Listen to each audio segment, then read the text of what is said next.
ओम हरि ओम श्री गुरुभ्यो नमः। हरि ओम।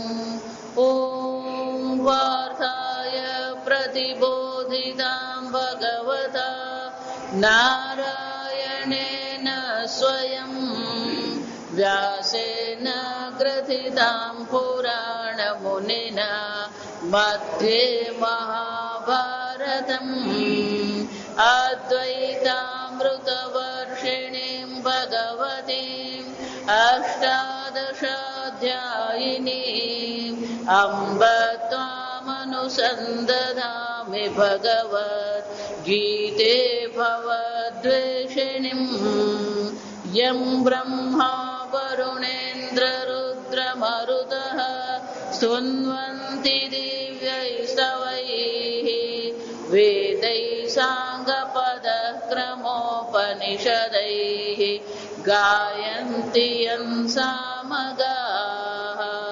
ध्यानावस्थिततद्गतेन मनसा पश्यन्ति यं योगिनः यस्यान्तं न विदुःसुरासुरगणाः देवाय तस्मै नमः।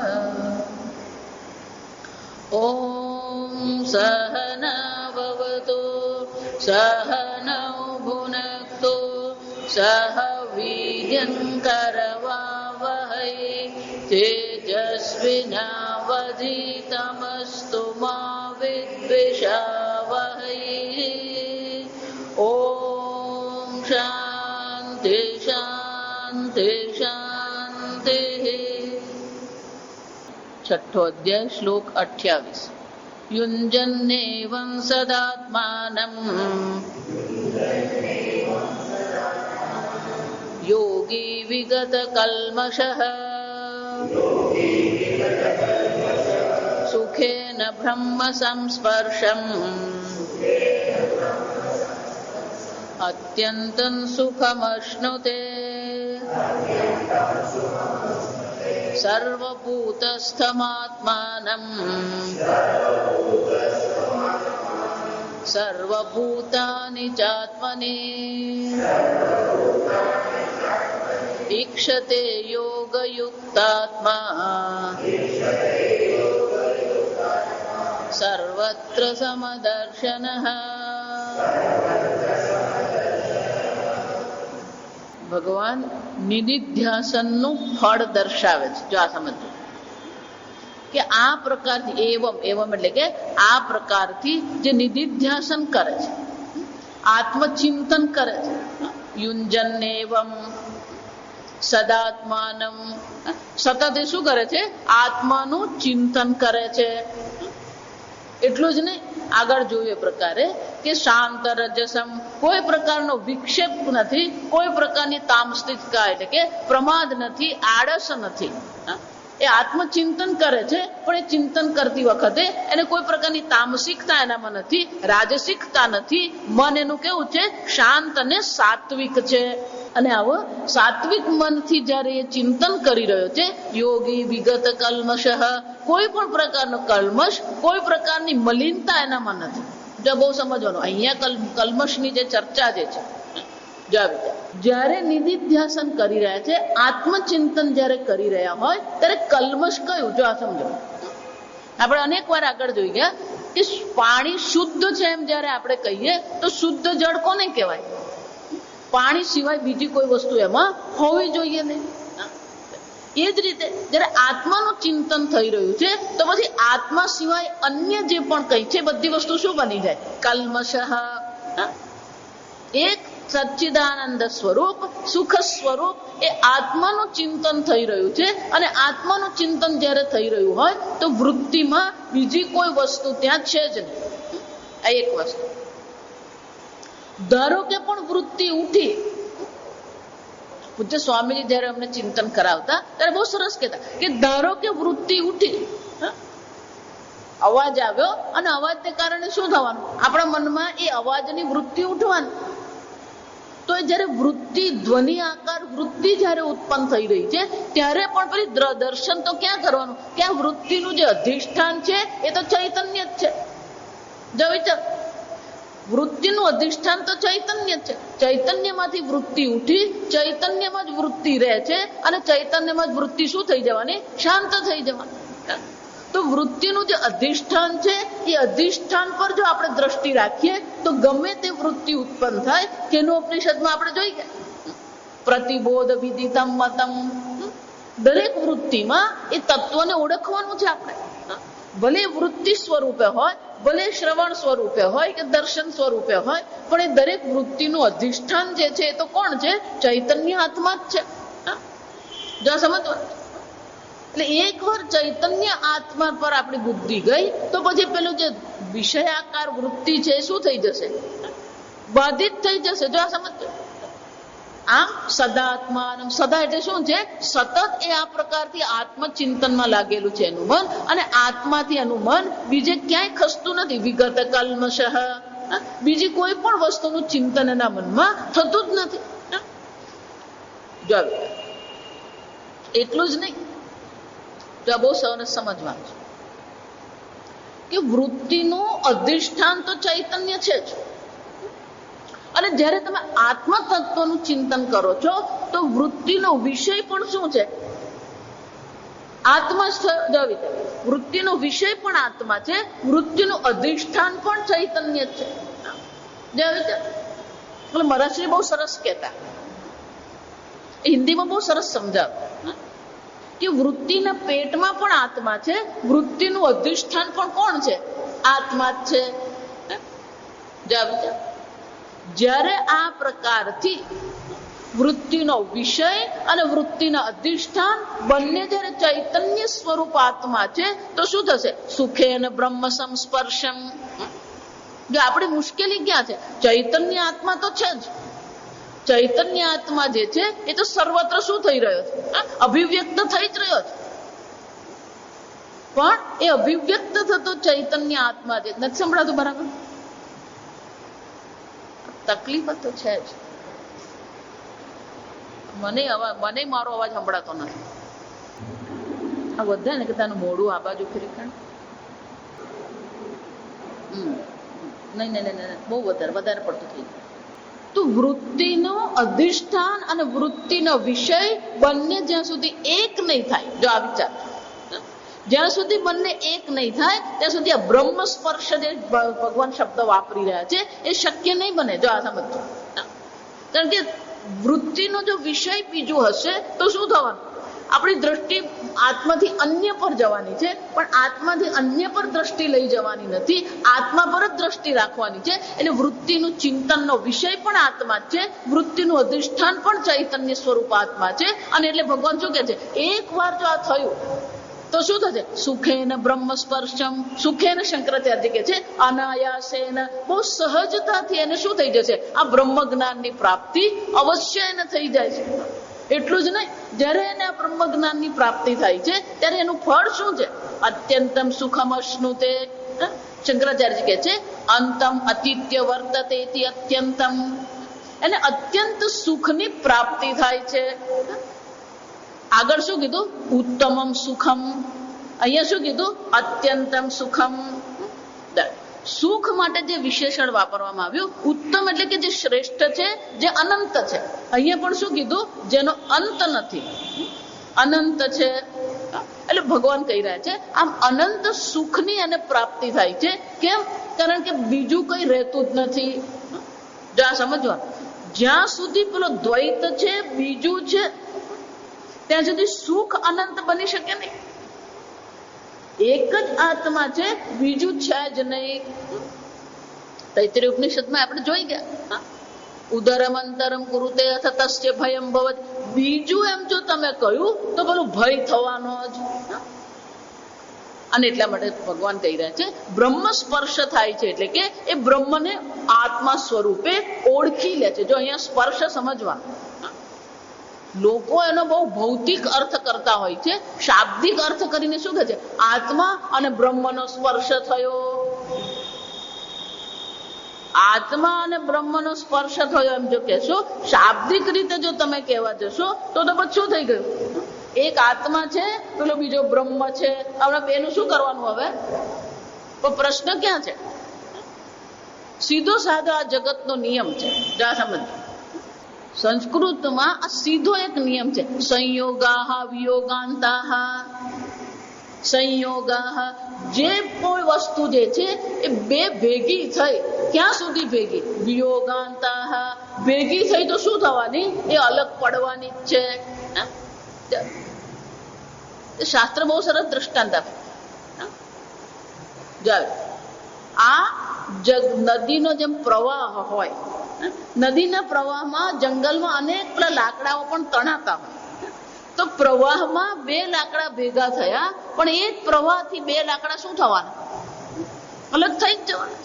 એમ સંસાર સાગરનો આ પ્રવાહ જે છે, એ પ્રવાહમાં ધારો કે પણ બે ભેગા થયા, તો આ પ્રવાહ એ બેને શું કરવાનું? જે પ્રવાહ બેને ભેગા કરે છે, આ કાળનો પ્રવાહ ચાલી રહ્યો છે, એ જે કાળનો પ્રવાહ બેને ભેગા કરે છે, એ જ કાળનો પ્રવાહ શું કરશે? સંયોગાહ વિયોગાંતાહ. બે ભેગા થયા, બે શું થવાના? છૂટા પડવાના જ છે. એટલે તમે જો શાબ્દિક રીતે એવો અર્થ કરશો કે આત્મા અને બ્રહ્મનો સ્પર્શ થયો, અને ભગવાન વડી પાસે પેલો ઉપસર્ગ વાપરે છે, સંસ્પર્શ, સમ્યક સ્પર્શ. બે છે જ નહીં, આ સમજો. વેદાંત એ જ કે છે, બધા શું કરે છે? પેલી શરૂઆત બે થી કરીએ છીએ આપણે. શરૂઆત પણ બે થી કરતા નથી, આ સમજવાનું. ચૈતન્ય તો એક જ છે. ઈશ્વર ચૈતન્ય કહીએ કે જીવ ચૈતન્ય કહીએ, ચૈતન્ય બે થઈ ગયા. જેમ સમુદ્ર અને તરંગ એમ કહીએ, તો સમુદ્ર પણ પાણી જ છે અને તરંગ પણ શું છે? પાણી જ છે.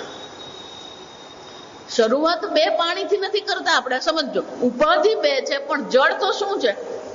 એક સમુદ્રની ઉપાધિ છે, બીજી તરંગની ઉપાધિ છે. ઉપાધિ બે છે, પણ બંનેમાં જે જળ છે તો શું છે? એક જ છે. એ જ રીતે ઉપાધિથી આપણે બે કહીએ છીએ, પણ ચૈતન્ય તો શું હોય? આ વસ્તુ ખાસ યાદ રાખવાની કે ચૈતન્ય તો એક જ હોય, બે ચૈતન્ય શક્ય જ નથી. અને તમે ચૈતન્ય સ્વરૂપ આત્મા છો, એ કોઈ પુરવાર કરવાની જરૂર છે?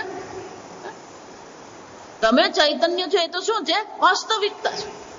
પણ તમે ચૈતન્ય એક શરીરમાં બંધાયેલા નથી, મર્યાદિત નથી. એ સમજાવવા માટે ભગવાન શું કે છે? બ્રહ્મ સંસ્પર્શમ સુખમ અત્યંતમ અશ્નુતે.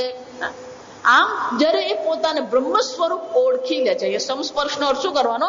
જયારે એ પોતાને બ્રહ્મ સ્વરૂપ ઓળખી લે છે, ત્યારે એને અત્યંત સુખની પ્રાપ્તિ થાય છે. એટલે કે અનંત સુખની એને પ્રાપ્તિ થઈ જાય છે.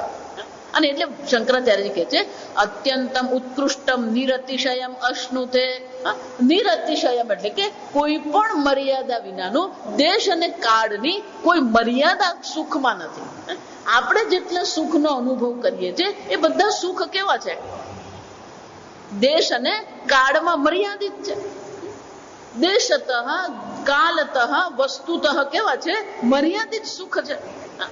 પણ એક વાર પોતાને બ્રહ્મ સ્વરૂપ ઓળખી લીધા પછી એ સુખ એનું કેવું છે? કોઈ પણ પ્રકારની મર્યાદાથી રહિત સુખની એને પ્રાપ્તિ થાય. જો એટલા માટે તમે જો ધારો કે એમ કહો, ના ના હું ગોલોક વૃંદાવનમાં જાઉં, ત્યાં મને આનંદની પ્રાપ્તિ થશે, તો પછી તમારો આનંદ શું થઈ ગયો? દેશતઃ મર્યાદિત. ગોલોકમાં આનંદ છે, અહીંયા શું છે? દુઃખ છે. એવું છે? અન્ય લોકમાં જઈને મને સુખની પ્રાપ્તિ થશે, તો પછી અન્ય લોકમાં છે તો લોકસ્થ સુખ છે, તો એ સુખ કેવું થઈ ગયું? એ લોકથી મર્યાદિત થઈ ગયું. એક દેશમાં જો તમે સુખને મૂકી દેશો, એક કાળમાં તમે સુખને મૂકશો, કે એક વસ્તુમાં તમે સુખને મૂકશો, તો શું થવાનું? એ વસ્તુ અનિત્ય છે, અને અનિત્ય છે તો એ તમને શું કરશે? અનંત સુખ આપી શકે નહીં. જો અનંત સુખ તો અહીંયા અને અત્યારે જ છે. અનેક વાર હું ચર્ચા કરી કે અનંત એમ શબ્દ વાપરીએ ને આપણે, એનો અર્થ શું થયો? જે અહીંયા અને અત્યારે હોય તો જ એ અનંત હોય. પછી બીજે ક્યાંક મને પ્રાપ્ત, જો એટલે હું કહું બીજે ક્યાંક એટલે આપણે શું વિચાર કરીએ? કોઈ પણ વ્યક્તિ કોઈ પણ રીતે જ્યારે પણ એમ યોગી શબ્દ વાપરીએ, મહાત્મા શબ્દ વાપરીએ, એટલે તરત મનમાં શું આવે? તો આ ભારત દેશમાં કેટલીક વસ્તુ એવી લોકોના મગજમાં ગોઠવાઈ ગયેલી છે.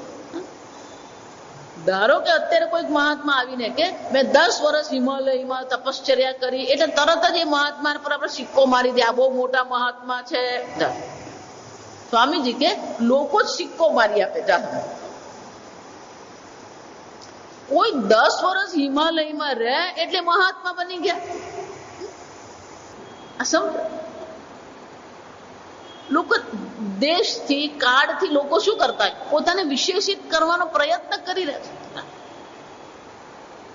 કોઈ પણ રીતે દેશની વિશેષતા આવી, કાળની વિશેષતા આવી, ઉપાધિની વિશેષતા જો આવી તો પછી અનંત સુખ રહી શકે જ નહીં. અનંત સુખ એમ કહીએ નો શું થયો? એટલે શંકરાચાર્ય કહે છે નિરતિશયમ.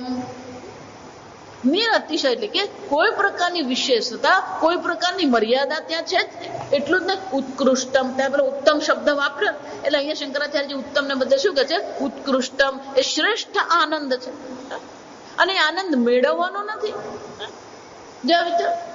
એટલે મેં કહ્યું ને આ 2 શ્લોક સાથે વાંચવા પડે. પહેલા કીધું સુખ યોગીને પહોંચે છે, હવે શું કે છે? યોગી સુખને માણી રહ્યો છે. તો કે 2 થઈ ગયા. સમજો. જ્યારે એમ કહીએ કે રામ ફળ ખાય છે, તો રામ અને ફળ, કરતા અને કર્મ બંને કેવા છે? અલગ છે. આપણે પેલું મુલ્લા નસરુદ્દીન નું દ્રષ્ટાંત યાદ રાખવું. પણ શિયાળાની રાત હતી અને મુલ્લા અને બીબી સુઈ ગયા હતા. શિયાળાની રાત હોય ને એટલે બધા આ પાંદડા ખરી જાય, ખરીને બધા નીચે પડેલા હોય, એટલે વાડામાં બધા પાંદડા પડેલા હોય, અને શિયાળાનો પેલો ઠંડો પવન આવે એટલે પાંદડા હલે એટલે આપણને શું લાગે? આ કોઈ આવ્યું. જેવું પાંદડા ખખડ્યા ને એટલે મુલ્લા જાગી ગયા. બીબી કોઈ આવ્યું. કે સુઈ જાવ ને હવે આ ઠંડીમાં તમે કોઈ આવ્યું? ના ના, જો સાંભળજો અવાજ આવે છે. એટલે બીબી એ સાંભળે, બીબીને કોઈક આવ્યું વાડામાં. થોડીક વાર તો 2 જણા સુઈ રહ્યા, પછી પેલો અવાજ વધારે આવ્યો એટલે શું કર્યું? બંને કે ચાલો આપણે પાછળ જઈને જોઈએ. ધીમે એટલું દરવાજો ખોલ્યો અને જોવા માંડ્યું, તો જોયું તો શું થયું? પેલો એક હાથ હલતો તો વૃક્ષની નીચે. એટલે પેલો મુલ્લા કે बीबी तुम यहाँ खड़ी रह के देखते रहना, वो भाग नहीं जाए, मैं अब भी आता હું. અને જઈને શું કર્યું? તીરને કામઠું લઈ આવ્યા અને પછી શું કર્યું? પેલો આમ તીર માર્યું એટલે પેલા માણસને શું થયું? સીધું તીર એને લાગ્યું. તીર લાગ્યું ને પછી 2 જણા ગયા અને જોયું તો શું નીકળ્યું? પેલો મુલ્લાનો કોટ લટકતો હતો. જેવો પેલો લટકતો કોટ જોયો એટલે મુલ્લા શું બોલ્યા? बीबी अच्छा हुआ मैं कोट में नहीं था, नहीं तो तीर मुझे ही लग जाता. તીર મારવા વાળો જો મુલ્લા હોય તો તીર ખાવા વાળો મુલ્લા હોઈ શકે નહીં. અને શું કહેવાય? મારવા વાળો એટલે કર્તા અને તીર ખાવા વાળો એટલે વ્યાકરણની ભાષામાં શું કહેવાય? કર્મ. તો 27મા શ્લોકમાં શું કહેવામાં આવ્યું? કર્તા કોણ છે? સુખ કર્તા છે. અને કોને પહોંચે છે? યોગીનમ સુખમ ઉત્તમમ ઉપૈતિ. તો સુખ કર્તા છે અને સુખ યોગી પાસે પહોંચી ગયું. તો કર્મ કોણ છે? યોગી છે. અને કર્તા કોણ છે? સુખ છે. હવે શું કીધું? યોગી અત્યંતમ સુખમ અશ્નુતે. તો હવે કર્તા કોણ બની ગયું? બોલો, યોગી કર્તા બની ગયો અને સુખ કર્મ બની ગયું. એનો અર્થ શું થયો? ભગવાન કે છે કર્તા અને કર્મનો કોઈ વિરોધ રહ્યો જ નહીં. વ્યાકરણ મને કર્તા કર્મ વિરોધ કહેવામાં. કર્તા કર્મ નહીં હોય અને કર્મ કરતા નહીં હોય. રામ ફળ ખાય છે એમ જયારે આપણે કહીએ તો રામ ફળ બની શકે નહીં અને ફળ રામ બની શકે નહીં. પણ ભગવાન જયારે આ રીતે કહી રહ્યા છે એનો ભગવાન આપણને શું કહેવા માંગે છે? કર્તા અને કર્મનો વિરોધ રહેતો નથી. કર્તા જ કર્મ છે, કર્મ જ કર્તા છે. જો આ વિચાર કોઈ પણ પ્રકારથી, હું હંમેશા કહું 2 હોય જ નહીં, 3 હોય. આ સમજો. ધારો કે હું એમ કહું કે એક પુસ્તક છે અને એની પુસ્તકની ઉપર બીજું પુસ્તક છે, એટલે આપણે શું માની 2, પણ 2 છે કે 3 છે? જો આ વિચાર, 2 પુસ્તકની વચ્ચે એવું હોવું જોઈએ જે બંને પુસ્તક નથી, તો જ પછી 2 કહેવાય.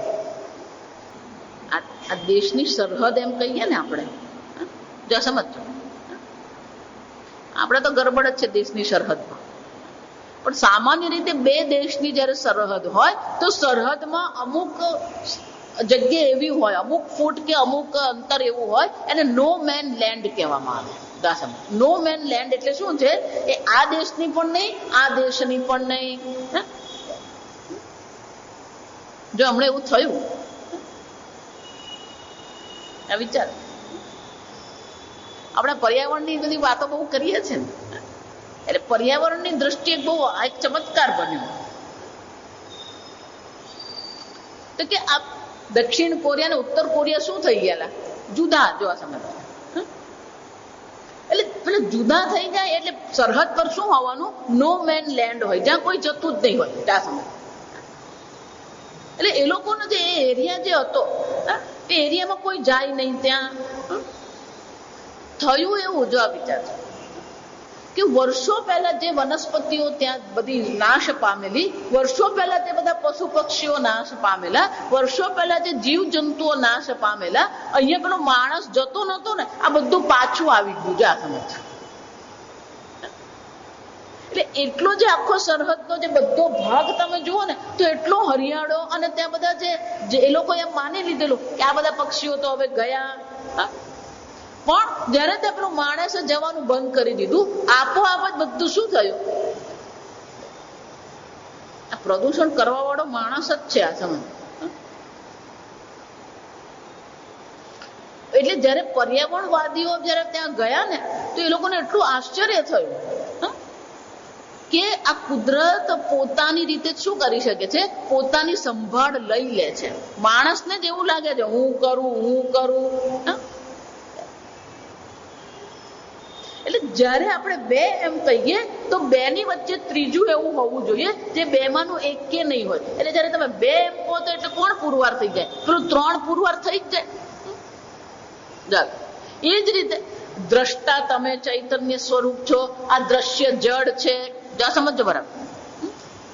તો દ્રષ્ટા અને દ્રશ્ય એમ જયારે કહીએ તો પેલી દર્શન ક્રિયા કરનાર આંખ વચ્ચે શું હોવી જોઈએ? હોવી જોઈએ કે નહીં હોવી જોઈએ? જો વિચારો, 12 શબ્દો છે, અહીંયા કર્ણેન્દ્રિય છે, શ્રોતા છે. તો શ્રોતા અને શબ્દની વચ્ચે કોણ છે? કર્ણેન્દ્રિય છે. અને એ કર્ણેન્દ્રિય શું કરે છે? શ્રવણ ક્રિયા કરે છે. દર્શેન્દ્રિય છે, શું કરે છે? દર્શન ક્રિયા કરે છે. એટલે શાસ્ત્રમાં એને ત્રિપુટી કહેવામાં આવે. જા, શાસ્ત્રમાં એને શું કહેવાય? ત્રિપુટી. દ્રષ્ટા દર્શન દ્રશ્ય, શ્રોતા શ્રવણ શબ્દ. એટલે જ્યારે પણ તમે વિષયોની ચર્ચા કરો તો ત્યાં શું થઈ જવાનું? આ 3 હોવાના જ. દ્રષ્ટા, દર્શન અને દ્રશ્ય. દ્રષ્ટા કર્તા છે, દ્રશ્ય કર્મ છે. અને દર્શન એટલે શું છે? કરણ છે, સાધન છે, જેના દ્વારા આપણે દર્શન ક્રિયા કરીએ. આમ કર્તા, કર્મ અને કરણ. પણ જયારે એમ કહેવામાં આવે સુખ એને પહોંચે છે, એટલે સુખ કરતા થઈ ગયો, અને પેલો યોગી કોણ છે? કર્મ છે. પછી શું કહેવામાં આવ્યું? યોગી સુખમ અશ્નુતે. તો યોગી કરતા બની ગયો અને પેલો સુખ જે છે કર્મ બની ગયું. જા સમજો બરાબર. તો કર્તા અને કર્મ છે, દ્રષ્ટા અને દ્રશ્ય છે, તે વચ્ચે કોણ છે? પેલી દર્શન ક્રિયા છે. બરાબર સમજો, નહીં તો ગોટાળા જ છે. શ્રવણ ક્રિયા કરીએ ત્યારે શું થવાનું? શ્રોતા છે અને શબ્દ છે, અને 2 ને જોડનાર કોણ છે? આ શ્રવણેન્દ્રિય છે, કાન છે, જે શું કરે છે? આ 2 ને જોડે છે. વિચાર, તો પેલો યોગી છે અને સુખ છે, તો 2 ને જોડી દીધા. બે હોય ને તો જોડવું પડે. બે યોગી અને સુખ જો બે છે તો બે ને જોડનાર કોઈક હોવું જોઈએ. એટલે તમે જો એમ કહો કે એક આત્મા છે અને પેલું બીજું સુખ છે, હવે બે ને શું કરવાના? ભેગા થયા તો પેલું ત્રીજું વચ્ચે આવી જાય. એટલે ભગવાન શું કહે છે, પેલું ત્રીજું કોઈ વચ્ચે છે જ નહીં. અત્યંતમ સુખમ અશ્નુતે, એ અત્યંત સુખનો અનુભવ કરી રહ્યો છે, અથવા તો સુખ યોગીને પહોંચી રહ્યું છે. અને સુખ કેવું છે? ઉત્તમમ સુખમ અનંતમ સુખમ. એનો અર્થ શું થયો? વચ્ચે કોઈ કારણ, વચ્ચે કોઈ જોડનાર છે જ નહીં. ટેકનિકલી એટલે કે પારિભાષિક રીતે વિચારીએ તો બે શ્લોક દ્વારા ભગવાન આપણને કહી રહ્યા છે કે પહેલે વચ્ચે જે જોડનાર છે ને એ છે જ નહીં. શ્રવણ જેને કહીએ, દર્શન જેને કહીએ, છે જ નહીં. અને કર્તા કર્મને એટલે સુખ યોગીને પહોંચે છે, યોગી સુખનો અનુભવ કરે છે, એટલે બે રહ્યા જ નહીં. કર્તા અને કર્મનો જે વિરોધ છે એ પણ શાંત થઈ ગયો. વચ્ચેનું પેલું જે ત્રીજું જેને આપણે દર્શન કહીએ કે શ્રવણ કહીએ, એ કરણ પણ રહ્યું નહીં. બંને શું છે? એક જ છે. એનો અર્થ શું થયો? તમે જે સુખ આ જગતમાં શોધી રહ્યા છો, તમે જે શાંતિ આ જગતમાં શોધી રહ્યા છો, એ ખરેખર બહાર શોધવાની વસ્તુ નથી, તમારું સ્વરૂપ છે. જો આગળ ભગવાન બીજા અધ્યાયમાં સ્થિત પ્રજ્ઞાના લક્ષણમાં શું કહી ગયા? નિર્મમો નિરહંકાર સ શાંતિમધિ ગચ્છતિ. તમને અને શાંતિને દૂર રાખનાર કોણ છે? આ મમતા અને અહંકાર છે, જેનો મમતા અને અહંકાર રહ્યો નહીં. અહંતા મમતા રહી નથી. શાંતિમધિ ગચ્છતિ. અહીંયા ભગવાન કહે છે સુખમ ઉત્તમમ અશ્નુતે. આ ઉત્તમ સુખને પ્રાપ્ત કરે છે, ઉત્તમ સુખની અનુભૂતિ એ કરે છે. એટલે કે પોતાને આત્મ સ્વરૂપ. જો એટલા માટે આ સ્પર્શ શબ્દ જે બતાવે છે, એ સ્પર્શ દ્વારા ભગવાન આપણને ઐક્યનું અહીંયા દર્શાવવાનો પ્રયત્ન કરે છે કે એ બ્રહ્મ સ્વરૂપ, જે સુખ સ્વરૂપ બ્રહ્મ જે છે, એની જે અનુભૂતિ કરે છે, ત્યાં પછી કોઈ બે વસ્તુ રહેતી નથી. આમ આ બે શ્લોક દ્વારા ભગવાને બ્રહ્મ સ્વરૂપ એટલે કે બ્રહ્માનંદ અને આત્મા બેને શું કર્યા? ઐક્ય બતાવ્યું તો ખરું. જો આ સમજ, પણ સ્પષ્ટ રીતે તો ભગવાને બતાવ્યું નથી. આપણે તર્કથી આપણે સમજી શકીએ છીએ કે કર્તા અને કર્મનો વિરોધ રહ્યો નથી, કર્તા અને કર્મ રહેતા જ નથી. એ આત્મા જ સુખ સ્વરૂપ બ્રહ્મ છે. એટલે શંકરાચાર્યજી કહે છે ઇદાનીમ યોગસ્ય યત ફલમ બ્રહ્મ એકત્વ દર્શનમ. આ નિધિધ્યાસન જયારે કરવામાં આવે, સતત જયારે આત્માનું ચિંતન કરવામાં આવી રહ્યું છે, તો એનું ફળ શું છે? અને એનું ફળ શું છે? શંકરાચાર્યજી કહે છે એનું ફળ એક જ હોઈ શકે, બ્રહ્મ એકત્વ દર્શનમ. બ્રહ્મ અને આત્મા એક જ છે એ દર્શન કરવા, એ જ આ નિધિધ્યાસનનું ફળ છે. એટલું જ નહીં, આ જે એકત્વ દર્શન જે છે, ખરેખર જો આ વિચાર, આ ક્રમ જુઓ તમે, વિશેષ પ્રકારથી આપણા જીવનને આપણે ગોઠવીએ. કેટલું ખાઈએ છીએ, કેટલું બોલીએ છીએ, કેટલું કર્મ કરીએ છીએ, કેટલું સૂઈ જઈએ છીએ. એકવાર આપણું જીવન ધ્યાન પરાયણ બની ગયું. એ ધ્યાન પરાયણ જીવનમાં જયારે નિધિધ્યાસન કરવામાં આવે છે અને ભગવાન કહે છે એવમ આ પ્રકારથી જયારે સતત આત્માનું ચિંતન કરી રહ્યો છે, ત્યારે એ આત્માને સુખ સ્વરૂપ એ ઓળખી લે છે. એટલે ક્રમ શું થયો? એકવાર કર્મથી સર્વ પ્રકારની અંતઃકરણની અશુદ્ધિની નિવૃત્તિ થઈ ગઈ. શ્રવણ કરીને આત્મજ્ઞાન એને પ્રાપ્ત કર્યું. એ આત્મજ્ઞાનમાં નિષ્ઠા મેળવવા માટે જયારે એ નિધિધ્યાસન કરતો હોય છે, તો નિધિધ્યાસન દ્વારા શું થાય છે? એકત્વ દર્શનમ. આ એકત્વ દર્શનમ એટલે કે એમાં એની નિષ્ઠા થઈ જાય છે. પણ કે જો સમજો, આ એક બહુ મજાની વસ્તુ છે. આ મનુષ્યનો એક સ્વભાવ છે, લાલો લોભ વગર લોટાય નહીં. ધારો કે હું અને આત્મા એક છે, જાણી લીધું તો શું થવાનું? એટલે ભગવાને ફળ તો આગળ દર્શાવી જ દીધું છે. જો સમજો, અત્યંતમ સુખમ અશ્નુતે, એને અનંત સુખની પ્રાપ્તિ થઈ જાય છે. પણ કે મને અનંત સુખની પ્રાપ્તિ થઈ તો શું થયું? એટલે શંકરાચાર્યજી કહે છે સંસાર સર્વ સંસાર વિચ્છેદ કારણમ. આ પ્રકારથી આત્મા અને બ્રહ્મને એક સ્વરૂપે ઓળખી લઈએ છે ત્યારે શું થાય છે? સર્વ સંસાર વિચ્છેદ કારણમ. આજે સંસાર જે છે, જો આપણે જેને સંસાર કહીએ ને, એક પારિભાષિક રીતે સંસાર નહીં, આ સમજો. એકવાર સ્વામીજી હોટલમાં ઉતર્યા હતા અને એક ભાઈ બહુ યુવાન હતા, પરણેલા નતા, નોકરી નતા કરતા ને, ત્યારે સ્વામીજી પાસે જતા. પછી પરણ્યો, પછી નોકરીએ લાગ્યો, પછી બાળકો થયા. એટલે એને એકદમ ફોન કર્યો, સ્વામીજી તમે અહીંયા શહેરમાં જ છો ને, હું પણ આ શહેરમાં નોકરી કરું. સ્વામીજી કે શું વાત કરો, આવી જાય આપણે મળીએ. એટલે સ્વામીજીને બોલાવ. એટલે કે હા સ્વામીજી હું આવું છું. સ્વામીજી કે તું 4 વાગે આવ, આપણે 4 વાગે બેસીને વાતો કરી. પેલો 4 વાગે આવ્યો ને, એટલે આવ્યો ને, સ્વામીજીને જોઈને ખુશ થઈ ગયા કે જો કેટલા વર્ષે મળ્યા. એટલે જેવા મળે ને કે આવ આવ આવી, નાના સ્વામીજી મારો સંસાર લઈને આવ્યો છું. એ સંસાર લઈને આવ્યો છું એમ પૂરું કરે ને, એટલે પેલા 2 ટાબરીએ દોડતા દોડતા અંદર આવ્યા. પપ્પા પપ્પા પપ્પા જ આવી. પછી પાછળ એની પત્ની આવી. એટલે આપણે શું માનીએ? પત્ની અને બાળકો એટલે કોણ થઈ ગયો? આ મારો સંસાર. પત્ની ને બાળકો સંસાર નથી, આ સમજો. સમ્યક સરતી ઇતિ સંસાર. આ સંપૂર્ણ જગત શું છે? પરિવર્તનશીલ છે, અનિત્ય છે. એટલે આ જગત તો પોતાને શું પુરવાર કરે છે? જગત એમ કે છે હું સુખ સ્વરૂપ છું. વેકેશન પડે ને એટલે ટુરિઝમ વાળા શું કરવા માંડે? બધા પેપર તમે જુઓ ને, એટલે પેપરમાં શાની જાહેરાતો આવતી હોય? 33,000 બેંકોક ને પ્રવાસ. એમ ક્યારેય કેરી એવી જાહેરાત કરી હું આનંદ સ્વરૂપ છું? વલસાડમાં આવે એટલે કેરીની જ ચર્ચા કરી. ક્યારેય ઉબાડ્યું એવું જાહેરાત કરી હું સુખ સ્વરૂપ છું? કોઈ કઈ જાહેરાત કરતું જ નથી. કેમ? કેરીને ખબર છે કે હું કેટલો વખત રહેવાની છું.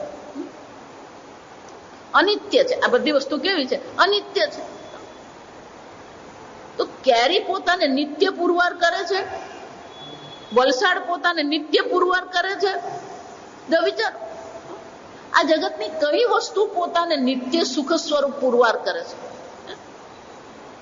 દરેક વસ્તુ કેવી છે? પરિવર્તનશીલ છે, બદલાતી રહે છે. અને વિકારી કહેવાય. જો આપણે તો વિકારી એટલે કામ ઉત્તેજિત હોય ને એને વિકાર કહીએ. એ પણ વિકાર છે, પણ ખરેખર શાસ્ત્ર જયારે વિકાર એમ કહે શું થયો? એ પરિવર્તન છે, બદલાતું રહે છે. સંસાર પોતે જ પોતાને કેવો પુરવાર કરે છે? હું બદલાતો રહું છું. એટલે શું કે સમ્યક સરતી ઇતિ સંસાર. જે સારી રીતે શું થઈ રહ્યો છે? સરકી રહ્યો છે. પણ આપણે એને શું કરીએ? એમ કઈ છોડવું. આપણે એને નિત્ય બનાવવાનો પ્રયત્ન કરીએ છીએ. આપણે એને પકડીને પછી એમાંથી સુખ મેળવવાનો પ્રયત્ન કરીએ છીએ. સંસાર ક્યારે એવું કહેતો નથી કે હું સુખ સ્વરૂપ છું. એનો અર્થ શું થયો? બહાર સંસાર નથી, આ સમજો. બહાર તો જગત છે. આનંદ સ્વરૂપ ભગવાને બનાવેલું આ જગત બહાર છે. પણ એમાં જ આપણે શું કરે છે? અહંતા મમતા ઇતિ સંસાર. આ હું અને આ મારું. એટલે ભગવાને શું કહ્યું? નિર્મમો નિરહંકાર શાંતિ મધિ ગચ્છતિ. તમારી અશાંતિનું કારણ કોણ છે? આ હું અને આ મારું. આ શરીર હું છું, અને શરીરના જેટલા પણ સંબંધો છે બધું કોણ છે? મારું છે. માણસને હું અને મારું કરવાની શું થઈ ગઈ છે? આદત પડી ગઈ છે. પછી એ દેશ હોય ને, સંપ્રદાય હોય ને, પછી એ ધર્મ હોય, બધામાં શું કરતો ફરે? આ હું અને આ મારું.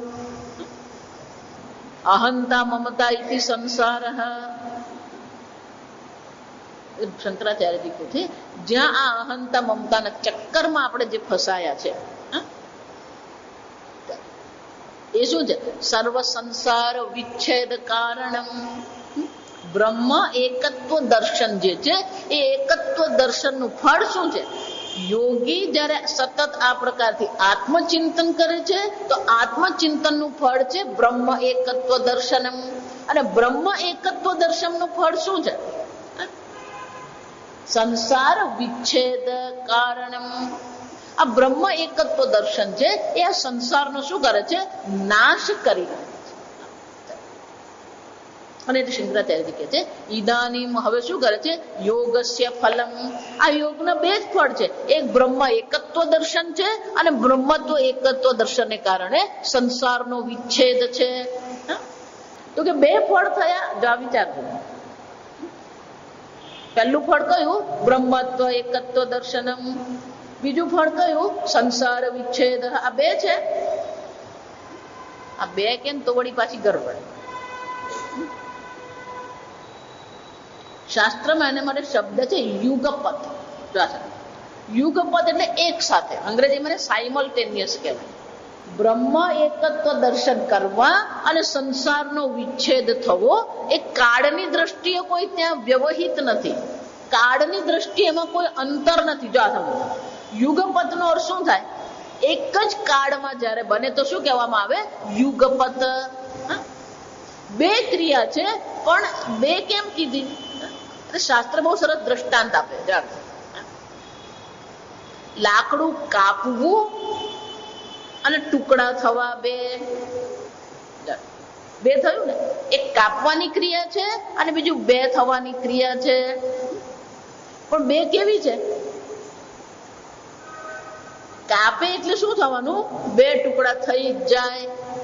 એ જ રીતે બ્રહ્મ એકત્વ દર્શન કર્યા એટલે શું થવાનું? સંસાર વિચ્છેદ.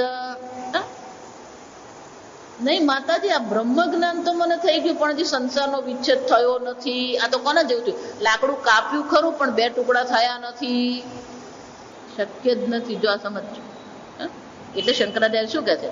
બ્રહ્મ એકત્વ દર્શનમ સર્વ સંસાર વિચ્છેદ કારણમ. કારણમ એટલે શું છે? આ સંસારના વિચ્છેદનું કારણ કોણ છે? બ્રહ્મ એકત્વ દર્શનમ. કાપવું એ બે ટુકડા માટેનું કારણ છે. જો આ સમજો. પણ બંને એક જ સાથે છે. બંને એક સાથે છે પણ બંનેમાં કાર્ય કારણનો સંબંધ છે. બ્રહ્મ એકત્વ દર્શન કારણ છે અને સંસાર વિચ્છેદ શું છે? કાર્ય છે. કારણ પહેલા હોય, કાર્ય પછી હોય. અને એટલે શંકરાચાર્ય કહે છે હવે ભગવાન આપણે દર્શાવી રહ્યા છે કે એક વાર જેને આ પોતાને અનંત સુખ સ્વરૂપ બ્રહ્મ તરીકે ઓળખી લીધા છે તો એ વ્યક્તિ જે છે, એ જે જ્ઞાની છે, તો કે એ જ્ઞાની આ જગતને કઈ રીતે જુએ છે, આ જગત પ્રત્યેની એની દ્રષ્ટિ કેવી છે. જો આગળ તો જોઈ જ ગયા, સુરુન મિત્ર હરિ ઉદાસીન મધ્યસ્થ દ્વેષ્યેષુ સાધુ સ્વપિચ પાપેષુ સર્વત્ર સમદર્શન. સર્વમાં એ સમબ્રહ્મના દર્શન કરી રહ્યો છે. પાંચમા અધ્યાયમાં પણ આપણે જોઈ ગયા. વિદ્યા વિનય સંપન્ને બ્રાહ્મણે ગવિહસ્તિની શુનિ ચૈવ સ્વપાકે ચ પંડિતા સમદર્શિનઃ. તો કે જેનું આ પોતાના બ્રહ્મ સ્વરૂપમાં જેની નિષ્ઠા થઈ ગઈ છે, નિધિધ્યાસનના ફળ સ્વરૂપે, યોગના ફળ સ્વરૂપે. જો આ યોગ શબ્દ પાછો ગૂંચવાડા વાળો જ છે. જયારે શંકરાચાર્ય જેમ લખે છે ઈદાનીમ યોગસ્ય ફલમ, એટલે આપણે તો યોગ એટલે આપણા મગજમાં કયું આવે? રામદેવ બાબા. યોગ શબ્દ આવે એટલે આપણા મગજમાં તો શું આવે? ગીતામાં યોગ શબ્દ અનેક પ્રકારે વાપરવામાં આવે છે. શબ્દ એક જ છે પણ એ કયા સ્થાન પર, કયા શ્લોકમાં અને એની આગળના શ્લોકમાં શું કહેવા આવ્યું એને આધારે આપણે યોગ શબ્દનો અર્થ કરવો પડે. તો અહીંયા જયારે શંકરાચાર્ય ઈદાનીમ યોગસ્ય ફલમ, તો અહીંયા યોગ શબ્દનો અર્થ શું કરવો પડે? આ પ્રકારથી જેને જ્ઞાન યોગ એટલે કે નિધિધ્યાસન જેને કર્યું છે, એ નિધિધ્યાસન કરનાર જે છે એ નિધિધ્યાસનનું ફળ ભગવાન હવે દર્શાવી રહ્યા છે. એટલે અહીંયા યોગ એટલે અષ્ટાંગ યોગ લાવવાનો નહીં. આગળ આ યોગની વ્યાખ્યા તો ભગવાન કરી જ ગયા.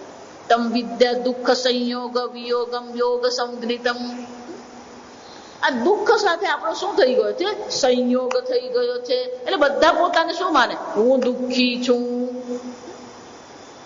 જેમ માનતો ને કે હું પોતાને દુઃખી માનતો નથી, એને ખાલી એક તાવ જ આવવા દેવાનો. મલેરિયાનો તાવ આવે ને પછી શું હાલત થાય? તાવ નહીં, ખાલી શરદી થાય ને તોય ખબર પડી જાય. નાક બંધ થઈ જતું હોય, નાક બંધ થાય, રાત્રે ઊંઘ આવે નહીં. થોડી અવસ્થા બદલાય ને, કાળ બદલાય ને, એટલે જે પોતાને એકવાર સુખી માનતો તો એ પોતાને શું કરવા માંડે? હું હંમેશા એટલે જ કહું કે ક્યારે એવો અહંકાર કરવાનો, અમે તો બહુ સુખેથી રહીએ છીએ, ક્યારે અહંકાર કરવાનો. જો એટલે આપણા પૂર્વજો આપણે બહુ સરસ કહેતા, એ જુદા શબ્દોમાં કહેતા કે ભાઈ તારી જ નજર તને લાગશે. જો આ બાળકોને એવું હોય, આપણે જ આપણા બાળકોને બહુ વખાણ કરીએ ને, પ્રશંસા કરીએ, તો આપણી જે મીઠી નજર શું થાય એ બાળકને લાગે. એમાં આપણે જો પોતાને માનતા હું તો બહુ સુખી, બહુ શાંતિથી રહું છું, કોઈ કઈ શાંતિ આ જગતમાં શક્ય જ નથી.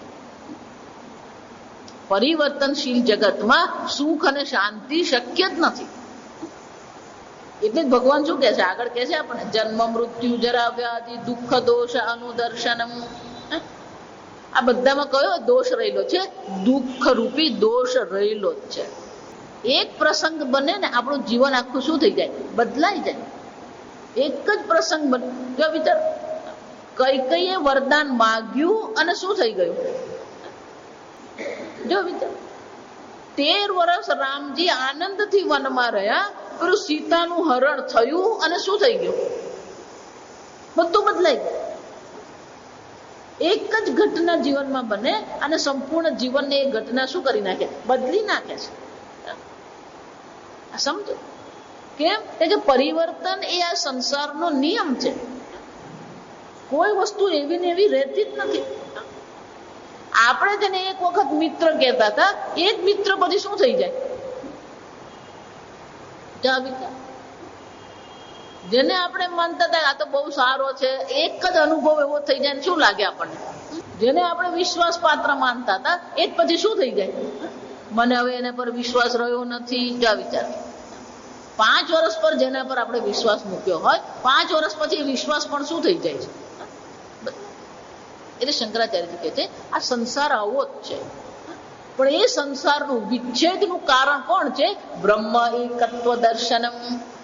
આ પ્રકારથી આત્મા અને બ્રહ્મ સ્વરૂપ જ્યાં સુધી નહીં ઓળખીએ ત્યાં સુધી સંસારની નિવૃત્તિ થવી અશક્ય છે. જો આ એક જ વાક્યમાં શંકરાચાર્યજી ઘણું કહી ગયા આપણને. આ સંસારની નિવૃત્તિ કરવી છે, મોક્ષની પ્રાપ્તિ કરવી છે. તો મોક્ષની પ્રાપ્તિ માટેનું કારણ તો કોણ છે? બ્રહ્મ એકત્વ દર્શનમ. આમ જ્યાં સુધી બ્રહ્માત્મ સ્વરૂપ પોતાને ઓળખીએ નહીં, આત્મા અને બ્રહ્મના એકત્વનું જ્યાં સુધી જ્ઞાન થાય નહીં, ત્યાં સુધી મોક્ષની પ્રાપ્તિ થવી અશક્ય છે. એટલું જ નહીં, આ એકત્વનું જ્ઞાન પણ ક્યારે થશે? યુંજન એવમ કરીને શું કહે છે? આ પ્રકારથી જેને નિધિધ્યાસન કર્યું છે, આ પ્રકારથી જેને શાસ્ત્ર શ્રવણ કર્યું છે, એને જ આ બ્રહ્મ એકત્વ દર્શન થઈ શકે. બાકી તમે એમ માનતા હોય કે આમ રસ્તે ચાલતા ચાલતા મને આમ બ્રહ્મ જ્ઞાન થઈ ગયું. આપણો ભારત દેશ બહુ મજાનો છે. આ સમય ભારત દેશના લોકોની એક વિશેષતા એવી છે કે કોઈના પર પણ કોઈ પણ પ્રકારના પુરાવા વગર શ્રદ્ધા મૂકી શકે. આ ભારત દેશ જો ગમે તેના પર આપણે શ્રદ્ધા મૂકી દઈએ, લોકોના લોહીમાં જ છે. જો એક જ જણનો ફોન આવે, અલે ભાઈ મારે ત્યાં ગણપતિએ દૂધ પીધું, એ સાચું છે કે નહીં કઈ પણ પુરાવા વગર પેલો શું કરવાનો? એટલે જે શ્રદ્ધા સારી છે એ જ શ્રદ્ધા દેશમાં શું કરી રહી છે? અવ્યવસ્થા ઉભી કરે. જો વિચાર, લોકોને તો કઈ જો વિચાર, આ કેરી છે, નાળિયેર છે, કોઈના ઘરે એક કેરી એવી બને એમાં પેલું ગણપતિની સૂંઢ જેવું હોય, અને પછી એને ખાલી જાહેર મારે ત્યાં તો ગણપતિ ભગવાન પધાર્યા છે કેરી રૂપે, બસ પછી તો શું થઈ ગયું? લાઈન જ લાગે. જો વિચાર, એટલે તારે બાજુમાં જ મંદિર છે ને, મંદિરમાં જ ગણપતિ દાદા બેઠેલા જ છે, રોજ ત્યાં દર્શન કરવાનું છે, પણ પેલા ત્યાં કેરી રૂપે ગણપતિ દાદા આવે એટલે શું કરવાનું? પ્રદર્શન કરવા જાય. ગાંડા લોકો આપણે. કઠોપનિષદમાં એટલે યમરાજા કહે છે શ્રદ્ધામયો હિ અયમ પુરુષ. આ માણસ કેવો છે? ગમે તેના પર શ્રદ્ધા મૂકો. તમે ગમે તેના પર શ્રદ્ધા મૂકો ને ગણપતિના દર્શન કરો ને બાધાય રાખો ને બાધા પૂરી થાય ને એ બધી વસ્તુ એક છે. પણ શંકરાચાર્યજી શું કહી રહ્યા છે? આ સંસારમાંથી જો મોક્ષ પ્રાપ્ત કરવો હોય તો ઉપાય એક જ છે. જેના પર શ્રદ્ધા મૂકવી ને શ્રદ્ધા મૂકજો. પણ ઉપાય તો શું છે? સર્વ સંસાર વિચ્છેદ કારણમ બ્રહ્મ એકત્વ દર્શનમ. જ્યાં સુધી આત્મા અને બ્રહ્મના એકત્વના દર્શન થતા નથી ત્યાં સુધી સંસારની નિવૃત્તિ થવી અશક્ય છે. છઠ્ઠો અધ્યાય આ વાતને એટલી સ્પષ્ટ રીતે રજૂ કરે છે કે જ્યાં સુધી બ્રહ્માત્મા એકત્વ દર્શન નહીં હોય ત્યાં સુધી સંસારની નિવૃત્તિ થવાની નથી. અને એટલે ભગવાન હવે પછીના 2 શ્લોકમાં બહુ સુંદર ચર્ચા કરે છે કે જેને આ બ્રહ્મા અને આત્મા એક છે એવા જેને દર્શન થઈ ગયા છે એની દ્રષ્ટિ કેવી છે, એનું જીવન કેવું છે. એટલે આ શ્લોક એમ નહીં, હવે પછીના 4 જે શ્લોક છે એ 4 શ્લોકમાં આ બ્રહ્મ એકત્વ દર્શન જે છે એનું ફળ ભગવાન આપણને દર્શાવે છે. બહુ અદ્ભુત વસ્તુ ભગવાન અહીંયા દર્શાવી રહ્યા છે. આપણે આવતીકાલે ઓમ સ્વસ્તિ પ્રજાભ્ય પરિપાલયન્તામ ન્યાયેન માર્ગેણ મહિં મહિષાઃ ગોબ્રાહ્મણેભ્ય શુભમસ્તુ નિત્યં લોકા સમસ્તા સુખિનો ભવન્તુ કાલે વર્ષતુ પર્જન્યઃ પૃથ્વી સસ્યશાલિની દેશોऽયં ક્ષોભરહિતઃ બ્રાહ્મણા સન્તુ નિર્ભયાઃ. ઓમ સર્વેષાં સ્વસ્તિર્ભવતુ સર્વેષાં શાંતિર્ભવતુ સર્વેષાં પૂર્ણં ભવતુ સર્વેષાં મંગલં ભવતુ સર્વે ભવन्तુ સુખિનઃ સર્વે સન્તુ નિરામયાઃ સર્વે ભદ્રાણિ પશ્યन्तુ મા કશ્ચિદ દુઃખભાગ ભવેत्. અસતો મા સદ્ગમય તમસો મા જ્યોતિર્ગમય મૃત્યોર્મા અમૃતંગમય. ઓમ પૂર્ણમદઃ પૂર્ણમિદં પૂર્ણાત પૂર્ણમુદચ્યતે પૂર્ણસ્ય પૂર્ણમાદાય પૂર્ણમેવાવશિષ્યતે. ઓમ શાંતિ શાંતિ શાંતિ. હરિ ઓમ શ્રી ગુરુભ્યો નમઃ. હરિ ઓમ.